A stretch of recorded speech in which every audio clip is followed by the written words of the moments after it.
on m'a demandé de faire le point sur la grippe aviaire et je vais essayer de vous donner des clés pour comprendre la situation actuelle. Et je vais principalement pour ça parler de l'épidémie de grippe aviaire hautement pathogène H5N1, même si d'autres virus circulent. Les virus de la grippe font partie de la grande famille des orthomyxovirus. C'est des virus à ARN qui ont la particularité d'avoir un génome segmenté. On y reviendra, c'est important pour leur évolution. Vous avez déjà tous et toutes probablement été infectés par un des virus de la grippe saisonnier qui circule chez les êtres humains, soit l'influenza A, dont le réservoir sont les êtres humains, soit l'influenza B, dont le réservoir sont les êtres humains, soit les virus de l'influenza A, H3N2 ou H1N1, qui sont dénommés selon les protéines de surface qu'on trouve autour du virus, H pour hémagglutinine et N pour neuraminidase. Mais cette grande famille des alpha-influenza virus, donc de l'influenza A, est bien plus large et il existe plusieurs dizaines de combinaisons qui circulent, principalement chez les oiseaux, qui sont le réservoir de tous ces virus aviaires.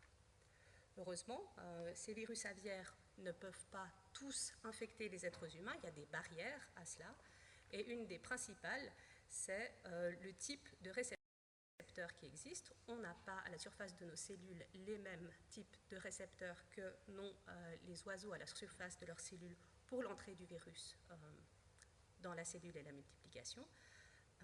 Et d'ailleurs, les virus aviaires et les virus humains n'utilisent pas le même type de récepteurs préférentiels pour rentrer dans les cellules.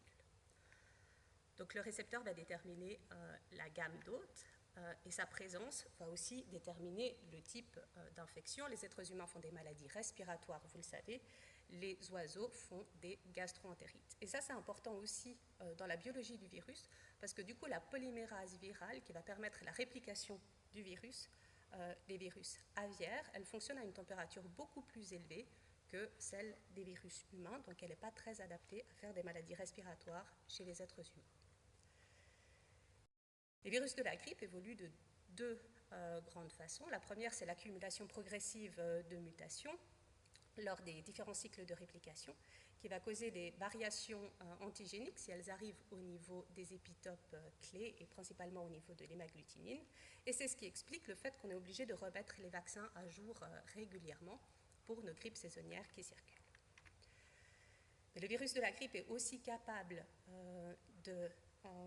d'évoluer par ce qu'on appelle réassortiment, et ça c'est vraiment l'échange de matériel génétique, l'échange de différents segments quand une même cellule est co-infectée par deux virus différents.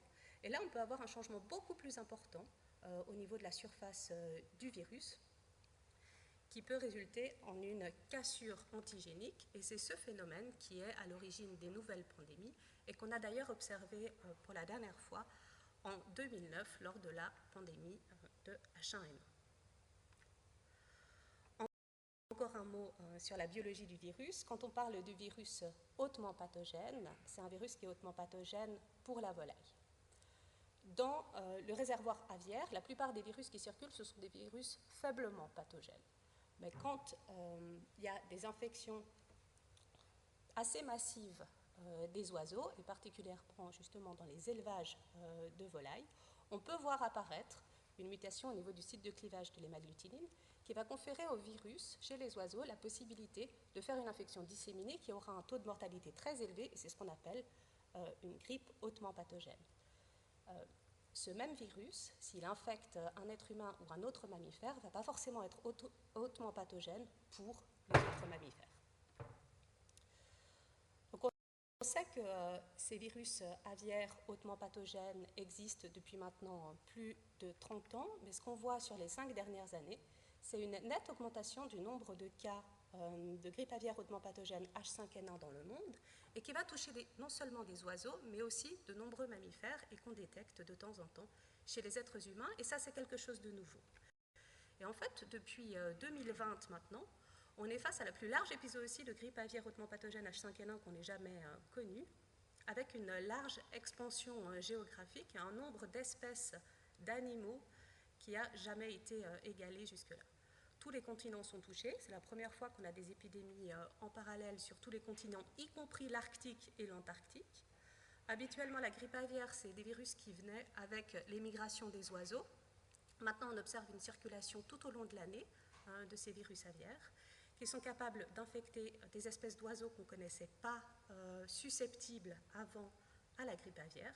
Et il en résulte une augmentation du nombre de cas, non seulement des oiseaux, mais aussi, et ça c'est extrêmement nouveau, des espèces de mammifères qui peuvent être atteintes.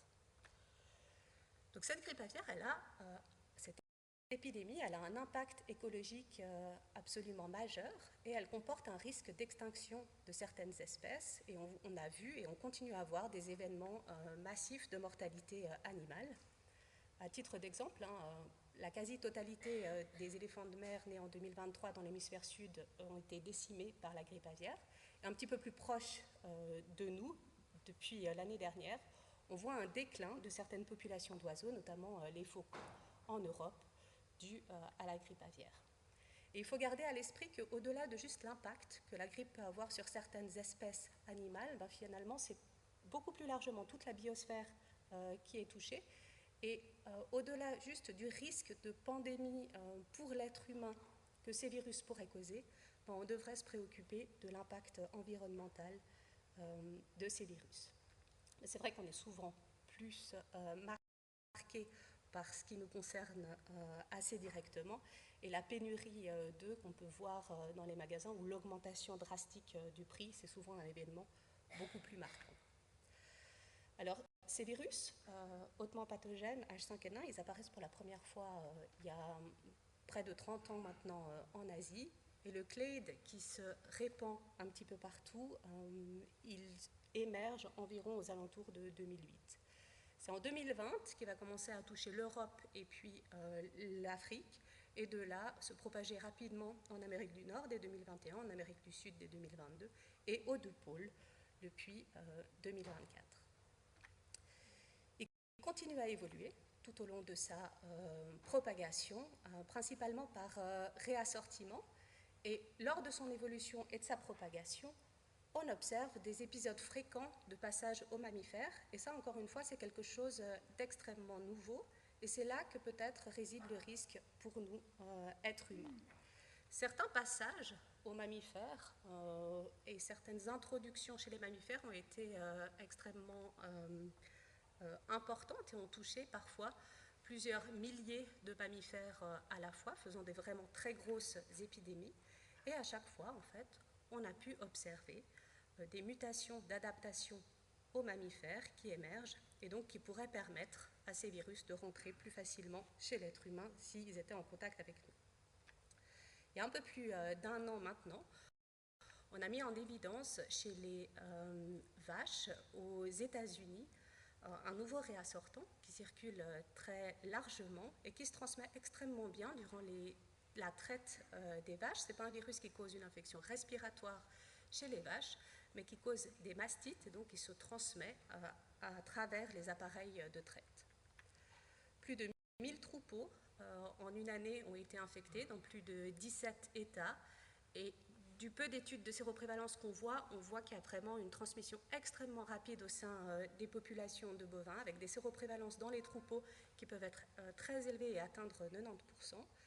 Et après plus d'un an, cette épidémie continue chez les bovins, malgré une mortalité du bétail qui n'est pas négligeable, c'est jusqu'à 2%, et puis ces vaches qui peuvent présenter des mastites parfois chroniques et une diminution de la production de lait de façon assez chronique. Comme les pies des vaches sont touchées, on retrouve des charges virales extrêmement hautes à l'intérieur du lait. Heureusement, la pasteurisation détruit le virus. Donc vous avez compris, j'espère, que ces virus H5N1 aviaires ne sont pour le moment pas adaptés à l'espèce humaine.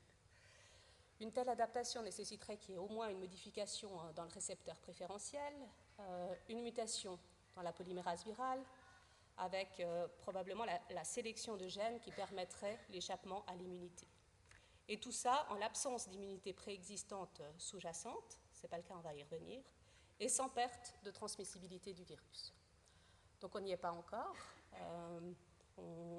Il y a encore des barrières à l'introduction de ce virus dans la population humaine, mais plus on le laisse évoluer dans une nouvelle population de mammifères, comme par exemple chez les bovins, dans lequel il est extrêmement adapté, finalement, plus on lui donne les clés de pouvoir trouver la bonne combinaison. Avant 2023, environ 900 cas humains ont été détectés avec des taux de mortalité extrêmement élevés, de près de 50%, et ça a été le cas notamment lors de la dernière épidémie large qui a eu lieu en Égypte en 2015 et qui était due à un clade vraiment différent. Et on pense que le rationnel, c'est parce qu'il fallait un inoculum extrêmement important pour pouvoir atteindre les quelques récepteurs aviaires que nous, les êtres humains, on a au fond des poumons. Et donc, c'est des patients qui présentaient principalement des pneumonies.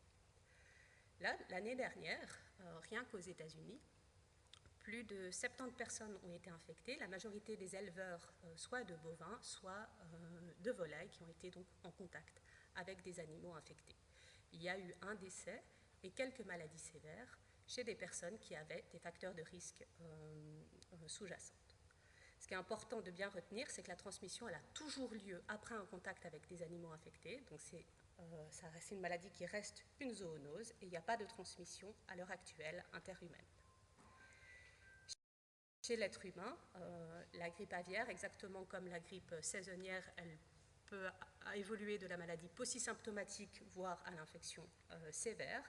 Et on observe quelques manifestations extra-respiratoires. Et vous avez peut-être vu cette image de conjonctivite chez un éleveur de bovins aux États-Unis l'année dernière, avec des très hautes charges virales de ces virus aviaires dans la conjonctive. Pourquoi? Parce qu'on a aussi quelques récepteurs aviaires au niveau des conjonctives et que c'est l'endroit qui est extrêmement exposé en fait quand on traite les vaches aux aérosols de lait. Je vous l'ai dit, les patients avec les comorbidités restent les patients qui sont les plus à risque de développer une maladie sévère. En cas de suspicion diagnostique, le prélèvement il se fait comme pour la grippe saisonnière, sur un prélèvement respiratoire ou conjonctival selon la symptomatologie. Par contre, l'analyse se fait ici pour la Suisse au laboratoire de virologie, au centre de référence des infections virales émergentes. Alors la bonne nouvelle, c'est qu'il y a probablement une protection croisée entre notre grippe saisonnière qui circule H1N1 et ces souches de grippe H5N1 hautement pathogènes qui circulent chez les animaux.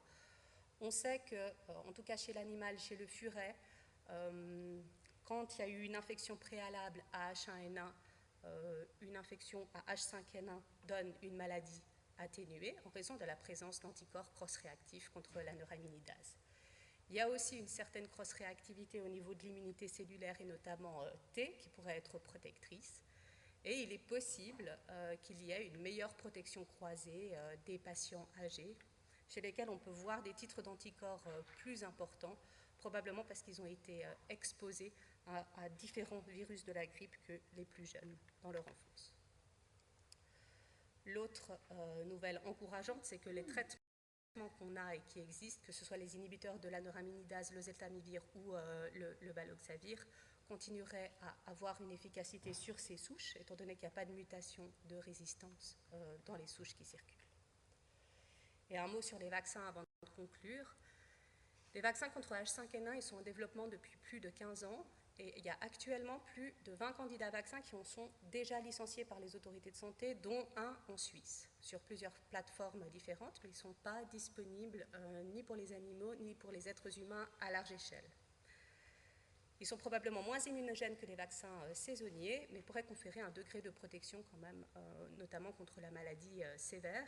Et toute la difficulté de la mise au point de ces vaccins réside dans le choix de la souche en avance, parce que c'est des virus qui continuent perpétuellement à évoluer. Donc vous avez compris que c'était une panzootie aux conséquences écologiques majeures. Qu'actuellement, c'est principalement un problème écologique, mais qu'on a des infections humaines sporadiques lors des contacts avec les animaux, il n'y a pas de transmission interhumaine, et le risque est actuellement jugé de faible pour la population. Et là, je mets juste un caveat, parce que l'estimation du risque qu'on peut faire, il repose sur la surveillance et le partage d'informations. Et actuellement, la grosse épidémie qui évolue dans les mammifères, donc dans les bovins, a lieu dans un pays où la surveillance et le partage d'informations sont à l'heure actuelle pas les meilleurs. Donc il faut garder à l'esprit que le risque d'adaptation il va continuer à augmenter tant que la circulation chez les mammifères est tolérée, et on a déjà un virus qui est extrêmement bien adapté au bétail. Il y a encore des questions en suspens. On ne sait pas s'il y a une virulence différente des différents réassortants. On a énormément de différents virus qui circulent. Et puis, là, je vous ai présenté la situation du H5N1, mais il y a d'autres virus aviaires hautement pathogènes ou d'autres virus porcins qui circulent et qui pourraient aussi présenter un risque, notamment en termes de réassortiment et d'émergence de nouveaux virus. Voilà, avec ça, je vous remercie de votre attention et je réponds volontiers à vos questions.